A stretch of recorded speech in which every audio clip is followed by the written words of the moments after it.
이번 인생 이야기는 선희 씨의 인생 이야기입니다. 올해 65살인 선희 씨는 평범한 가정에서 자랐습니다. 성격도 무난무난했고 성적도 무난무난했습니다. 특별히 반에서 튀는 아이도 아니었던 선희 씨였습니다. 특별한 걱정이 없는 그런 유년 시절이었지만 단 하나 고민이 있었다면 어머니가 아프다는 것이었습니다.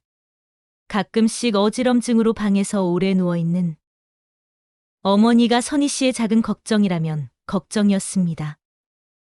그렇게 무난하게 계속 갈 줄 알았던 생활은 어느 겨울 눈발이 휘날리던 날 선희 씨가 15살 때 어지럽다면서 누운 어머니는 며칠째 시름시름 앓더니 병으로 돌아가셨습니다. 그래서 선희 씨는 세월이 흘러도 아직도 첫눈이 오면 반갑기보다 가슴이 살짝 아프고 서늘해지곤 합니다. 어머니가 돌아가셨을 때 선희 씨는 이제 중학생이었고 동생들은 중학생, 초등학생이었습니다. 2살 터울이었던 남매간이었지만 자리가 사람을 만든다고 선희 씨는 어느새 의젓한 첫째 역할을 하게 되었습니다. 어머니가 살아있을 때도 잔병이 있었기에 어느 정도는 엄마 역할을 하고 큰 선희 씨였지만 이제 어머니가 돌아가신 후로는 온전히 살림은 선희 씨 몫이 되었습니다. 다행히 2 동생들이 어떻게든 도와주려고 해서 어머니가 돌아가신 자리를 셋이서 그럭저럭 꾸려나갔습니다. 아버지는 어머니가 살아계실 때도 그리 다정한 성격은 아니었습니다. 집안에 끊기지 않고 생활비를 갖다 주는 것이 가장의 역할의 모든 것이라는 사람처럼 묵묵히 회사 생활을 하던 분이셨습니다. 그랬던 아버지이기에 어머니가 돌아가셨다고 해도 크게 달라진 것은 없었습니다. 더욱 일에 매달리며 늦게 오는 날이 조금 더 많아졌다는 것이 달라졌다면 달라진 것입니다. 그리고 살아생전 아내에게 했던 것처럼 꼬박꼬박 월급 타면 생활비가 부족하지 않게 선희 씨에게 건넸습니다. 그렇게 한 해 한 해가 지나갔습니다. 처음에 크게 느껴졌던 엄마의 자리는 어느새 3남매가 나름 역할 분배를 하며 꾸려나갔습니다. 제법 할 줄 아는 요리도 많아지고 빨래가 생기면 자연스럽게 세탁기를 돌리고 청소도 하는 생활이 익숙해졌습니다. 그렇게 10년의 시간이 흘러갔습니다. 선희 씨는 25살이 되었고 둘째는 23살, 셋째는 21살이 되었습니다. 선희 씨는 학교 다니는 내내 아버지에게 도움이 되려고 과외를 하며 생활비에 보태고 동생들도 알바를 하거나 과외를 하며 집안의 보탬이 되었습니다. 그러던 어느 날 선희 씨가 동네 슈퍼에 물건을 사러 가는데 한 아주머니가 선희 씨를 불렀습니다. 돌아보니 통장님이었습니다. 선희 씨 잠깐 나랑 얘기 좀 할까? 통장님은 조심스럽게 말했습니다. 선희 씨와 통장님은 근처 놀이터 벤치에 앉았습니다. 통장님은 뜸을 들이더니 말을 꺼냈습니다. 내가 이런 말을 하는 게 어떨지 모르지만 내가 오랜 세월 선희 씨와 선희 씨 가족들을 봐왔잖아. 어떨 때는 꼭 내 친척 같아. 이웃사촌이라는 말이 괜히 있는 말이 아니잖아. 통장님을 호웃더니 계속 말을 이어나갔습니다.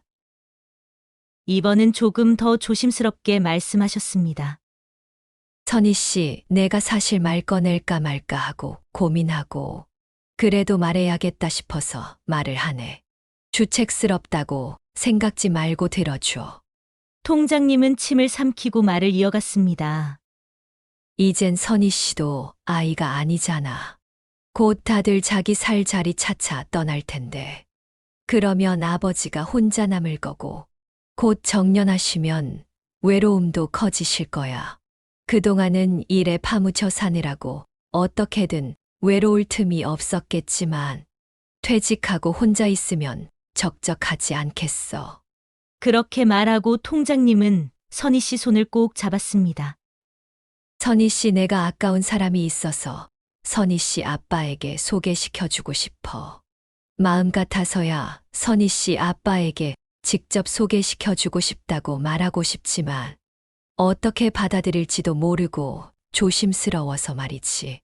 통장 아주머니는 계속해서 말을 이어나갔습니다. 이번에 친척 어르신 장례 치른다고 갔는데 그곳에서 알게 된 분이야. 따지고 보면 아주 먼 친척인데 혼자 된 지 10년도 훨씬 넘었다고 하더라고. 일찍 결혼하고 아이들도 일찍 낳았어. 다 출가시키고 혼자래. 자식들도 다 커서 신경 쓸 일도 없다고 하고 사람이 수수하고 성실하고 좋더라고. 그리고 경제적으로도 크게 어려움은 없어. 선희 씨 아버지와도 잘 될 것 같고 아버지도 그렇고 혼자 늙는 거 아깝잖아. 둘이 만나서 좋든 말든 한번 자리 마련해 볼까 싶어서. 나이 들어서 재혼하는 게 어려우면 그냥 여자친구 남자친구처럼 지내면 좋잖아. 적적하지 않고 얼마나 좋겠어. 통장 아주머니는 다시 한번 선희 씨 손을 잡으며 말했습니다. 그리고 자기네 삼남매도 알게 모르게 엄마 돌아가시고 고생이 많았을 거야. 하지만 자기네는 이미 지나온 고생이고 아빠는 앞으로가 고생일지 몰라. 아빠를 위해서 옆에 누군가 있는 게 좋지 않을까. 옛말에 효자 자식보다 부족해도 옆자리가 있는 게 더 좋다는 말도 있잖아. 선희 씨가 선뜻 대답하지 못했습니다. 통장 아주머니는 선희 씨에게 미소 지으며 말했습니다. 나 강요하는 거 아니야. 그리고 아무에게나 덮을덮을 말하는 사람도 아니고 좋은 사람들끼리 소개시켜주고 싶어서 그래. 통장 아주머니는 생각하고 연락 달라고 하고 둘은 헤어졌습니다. 선희 씨는 집으로 돌아와서 다시 통장 아주머니가 하신 말씀을 생각해 봤습니다. 하지만 생각만 할 뿐 달리 결정할 수도 없는 문제였습니다.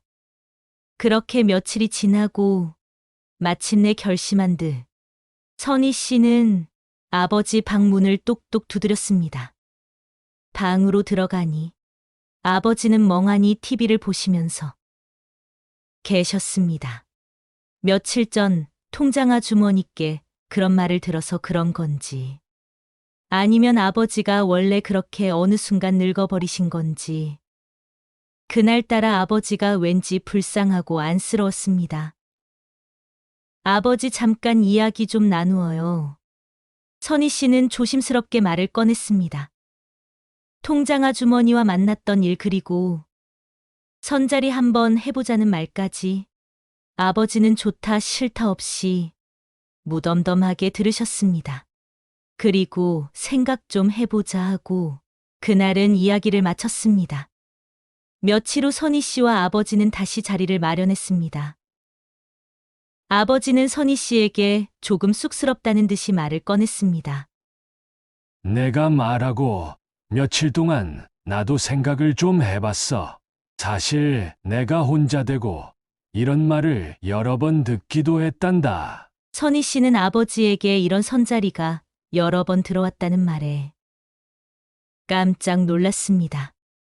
처음 들어본 말이었기에 선희 씨는 속으로 놀랐지만 아버지의 말을 계속 들었습니다. 혼자 되고 처음 3년은 줄기차게 속에 들어오더라고. 그런데 내가 워낙 정색을 하니 점점 줄어들더라. 일단은 너희들도 어리고 나도 생각이 없었어. 그러다가 내가 고등학교 졸업하고 이제 성인이 되니 나도 생각이 조금 변하는구나. 이렇게 너희들은 하나하나 커서 내 곁을 떠나면 나는 어떻게 하지 하고 말야. 내가 나이가 들어서 그런 생각이 드는 건지도 모르겠다. 갈수록 조금씩 외롭네. 내가 친구가 많은 것도 아니고 이런 성격에 혼자 지낸다는 것이 영. 마치 수줍은 고백을 하는 것처럼 아버지는 쑥스러워했습니다. 자식 앞에서 외롭다고 말하는 아빠가 선희 씨는 낯설기도 했지만 한편으로 아버지가 그동안 힘들었겠다는 생각이 들었습니다. 그리고 선희 씨는 말했습니다. 아버지 그 자리 만나실 생각 있으면 저에게 알려주세요. 아버지는 알았다고 말씀하시고 일하러 가셨습니다. 그날 선희 씨 방에 동생들이랑 같이 모여서 이야기를 나누었습니다. 선희 씨는 동생들에게 며칠 전 있었던 통장님을 만난 것, 그리고 아버지와 이야기한 것까지 동생들에게 말했습니다. 언니 나는 아직 아버지가 다른 사람을 사귀는 게 영 어색하네. 누나 나도 그래. 그냥 우리랑 같이 살면 안 될까? 하지만 선희 씨는 단호하게 말했습니다. 아버지가 이 정도로 우리 먹여주고 공부시켜줬으면 아버지 역할을 그만 기대해야 하지 않을까 싶다. 그냥 이제 우리도 우리 생각만 하지 말고 아버지를 보내드리자. 셋은 그날 이제 더 이상 아버지 그늘 밑에서 살지 말고 보내드리자고 마음 먹었습니다. 그리고 며칠 후 아버지는 선희 씨를 부르더니 말씀하셨습니다. 아버지는 내가 직접 통장 아주머니께 연락드리겠다고 말씀하셨습니다. 그렇게 또 몇 달이 지나갔습니다. 선희 씨는 아버지가 달리 말이 없었고 그렇다고 자신이 물어보기도 왠지 쑥스러워서 그 일은 잊었습니다. 몇 달이 지난 후 아버지가 새남매와 식사를 하자고 했습니다. 언제부턴가 다들 자기 시간 보낸다고 외식을 하는 경우가 거의 없었기에 셋은 웬일이래 하며 아버지가 예약한 곳으로 갔습니다. 작은 방에서 식사를 하면서 아버지가 막내까지 맥주잔에 맥주를 따라주었습니다. 그리고 기분 좋게 짠하고 잔을 비웠습니다. 오늘따라 아버지가 유쾌해 보였습니다. 그리고 아버지가 드디어 오늘 모인 이유를 말했습니다. 아버지는 쑥스러운지 잠시 헛기침을 하더니 말을 이었습니다. 얘들아, 이걸 어떻게 말을 꺼내야 할지 모르겠다. 아버지가 말을 주저하자 눈치 빠른 둘째가 말했습니다. 아빠 연애하시는 것 아니에요? 요즘 뭔가 활기차 보인단 말이야. 옷도 세련되어지고. 뭐야. 아버지는 둘째 말에 부끄러워하면서 애엠하고 헛기침을 했습니다. 그래, 우리 딸 눈치 백단이네. 그리고 아버지는 그간 있었던 일을 말했습니다. 몇 달 전 통장 아주머니에게 연락한 아버지는 그 여자분과 자리를 가졌다고 합니다. 조용한 아버지 성품처럼 상대 여성분도 조용한 성격인 점이 마음에 들었다고 합니다. 그런데 또 한없이 조용한 것은 아니고 가끔 또 나서야 할 때는 나서는 용감한 면도 있다고 말씀하셨습니다. 그렇게 강한 면이 있으니 아이들을 잘 키워서 시집장가 보낸 것 아니겠냐고 말씀하셨습니다. 처음에는 가볍게 만나서 친구처럼 차도 마시고 영화도 보다가 이제는 서로 오래오래 만나고 싶은 사이가 되었다고 말했습니다. 이 말에 둘째가 화들짝 놀라며 아빠 그럼 결혼하게. 하고 말했습니다.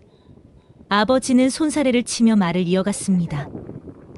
무슨 결혼이야? 그쪽도 나도 결혼은 한 번 해봤으니 다시 할 생각은 없다. 다만 그냥 같이 살림을 합치려고. 내가 곧 정년이니 어디 조용한 곳에 집 하나 사서 같이 살려고 한단다. 내가 없으면 너희도 편하잖니? 아버지의 말에 둘째가 깔깔거리며 말했습니다. 우리 아빠 은근히 은큼하네. 우리한테 말도 안 하고 이렇게 진도를 쫙쫙 빼고. 그리고 사실 아빠가 좋아서 살고 싶은 거잖아. 둘째의 집중 신문의 아버지도 얼떨결에 그렇다고 말했습니다. 그리고 이내 당황해서 그게 아니라 하고 또 손사래를 치자 다들 웃었습니다. 선희 씨가 말했습니다. 아버지 이제 우리 눈치 안 봐도 돼요. 남은 인생은 아빠를 위해서 사세요. 우리 안 굶기고 공부시키고 그런 걸로 아빠 역할 잘하셨어요. 그래요, 아빠. 누나들 말이 맞아요. 축하해요, 아빠. 다들 아빠의 인생을 축하하며 그날 즐거운 시간을 보냈습니다. 아버지는 이후 그 여성분과의 자리를 마련해서 삼남매와도 인사도 했습니다. 아버지가 그 여성분을 좋아하는 얼굴을 보니 삼남매도 왠지 흐뭇했습니다. 삼남매는 조금은 섭섭한 마음은 접고 아버지의 인생을 축하해 주었습니다. 삼남매는 자기들은 이제 커서 신경 안 써도 되니 아버지 잘 부탁한다고 장난처럼 말했습니다. 이후 아버지는 정년 후 집을 마련해서 따로 나가서 살고 아버지의 집은 삼남매가 살았습니다. 삼남매는 공부도 하고 또 연애도 하고 사랑도 하고 이별도 하며 각자의 인생을 살았습니다. 그렇게 세월은 흘러 20대의 선희 씨는 어느덧 60대가 되었습니다. 동생들과 선희 씨는 결혼도 하고 아이도 낳았습니다. 자신들의 아이가 어느새 훌쩍 커버려서 일찍 결혼했던 둘째는 어느새 할머니가 되었습니다. 둘째에 비해서 선희 씨 결혼은 좀 늦었습니다. 선희 씨는 30 넘어서 늦은 결혼을 했습니다. 20 초반에 만나서 오래 연애를 했던 사람은 집안일로 서로 헤어지고 그렇게 몇 번 또 다른 인연을 만나다 헤어지다를 몇 번 하다가 결국 선을 보고 결혼했습니다. 남편 된 사람은 아주 좋지도 나쁘지도 않은 무난한 성격이었지만 결혼이 주는 안정감으로 선희 씨도 좋은 나날이었습니다. 그렇게 세월은 흘러갔습니다.